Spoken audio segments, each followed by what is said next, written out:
Hanging out with someone who will be following the Empire Super Sprints Tour this year. Jordan Poirier is with me right now. If the last name sounds familiar, well, his uncle is Steve Poirier. I guess I always thought it was older brother or something like that. But Jordan Poirier did a couple of years in lightning sprints, and he is now in his second year running 360s, and he will be following the Empire Super Sprints Tour. First of all, Jordan, how are we doing? I haven't seen you in years. Yeah, I'm excited to be back, that's for sure. Running the ESS this year, that'll be pretty cool. So we're happy to be back in the U.S., that's for sure. And obviously having a Poirier on the ESS Tour just seems right, doesn't it? Yeah. So do you know all these tracks you're going to be going to, or are there going to be some new tracks for you this I've year? done like 75% of them. I'll say like Thunder Mountain. I haven't been to Genesee. There's a couple tracks that hasn't been. The normal one, Groton, Fulton, Utica, Fondo, we have run there, but there's some new track that we can't wait to go this year. And obviously this puts a big, because you're up in Canada, that's going to be really something for you to try to run this tour. I'm sure you had to rearrange a lot of things in your life as well, didn't you? It's actually less traveling than we used, because last Seriously? year we've been running with the Knights of Thunder, so we've been running like 8 hours of traveling. So Oh, wow. Fulton is only 4.5 for us, so it's almost in the backyard. So we feel like it's easier for us to come run in the US that we will take to run in the Ontario.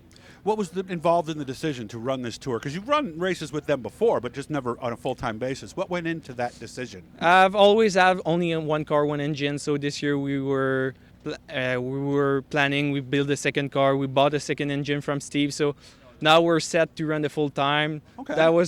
It seems like it was the right fit. We won the championship back in Canada last year, so we feel like we're pretty up to running against Paulie, against Barney, Chuck. Yeah. So I feel like we'll give them guys a shot for sure. What would a successful season be? What would have to happen for this season to be deemed successful? I don't know. That's for sure wins.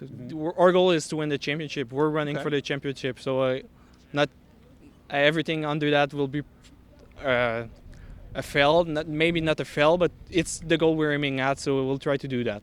I was looking at you when you were doing your helmet. He was putting the tear-offs on his helmet, and he stacked them all on one at a time. You told me that particular set of tear-offs was left over from last year. No, it was actually, we went practicing at Drummond last week, so it was our set from last week. Gotcha. Okay.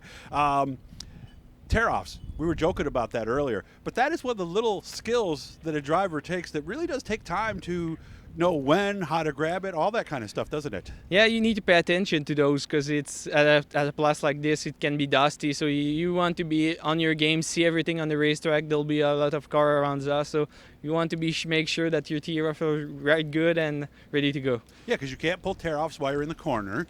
You can't pull tear-offs if you're in a lot of traffic. So sometimes you got to deal with limited vision for a lap or two until you can get to it, right? Yeah, exactly. So we pay attention to those. Have you ever pulled them all off at once? Yeah, many times.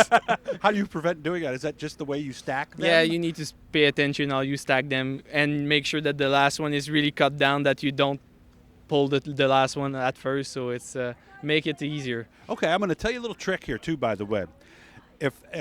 This is how you can tell if somebody has raced motocross before. Do you know how to tell by looking at their helmet? No. They will have their tear-offs on the left side, right? Because most of us have them on the right, right? We got to grab there. Are you on the left side also? I'm pulling them on the left side because I'm driving with my right arm. So. Oh, okay. Because motocross guys, they can't take their hand off the throttle. Yeah. So you're the rare exception to that. It's just something you got used to and you never even thought about it? Yeah, I never thought about it because I'm so used to drive from the right end that the left end is the normal to pull. Okay. And I haven't run motocross at all. Okay, the next time you're in the pit, start noticing. Most guys will have it that way, and the rare exception is Jordan Poirier right here. Who do you want to say thanks to for the fun you're going to have this year? I want to thank my family. They provide me the good chance to run the ESS, giving me the holiday I need to go racing on a Friday. All our sponsor, we got really good sponsor with us this year that gives us the chance to run the full tour. I want to thank them for sure, and Industrie FM and Coffrage 4 Saisons have been really good with us. So we'll be trying to bring them in victory lane for sure. Please say hi to Steve for me when you see him, okay? We will. Have fun today, okay? Thank you. Hit the Bluey guys. That'll subscribe you. We want to boost some subscriptions. We're trying to get to 3,000. We can do that with your help. Have fun today, Jordan. Thanks. Thank you.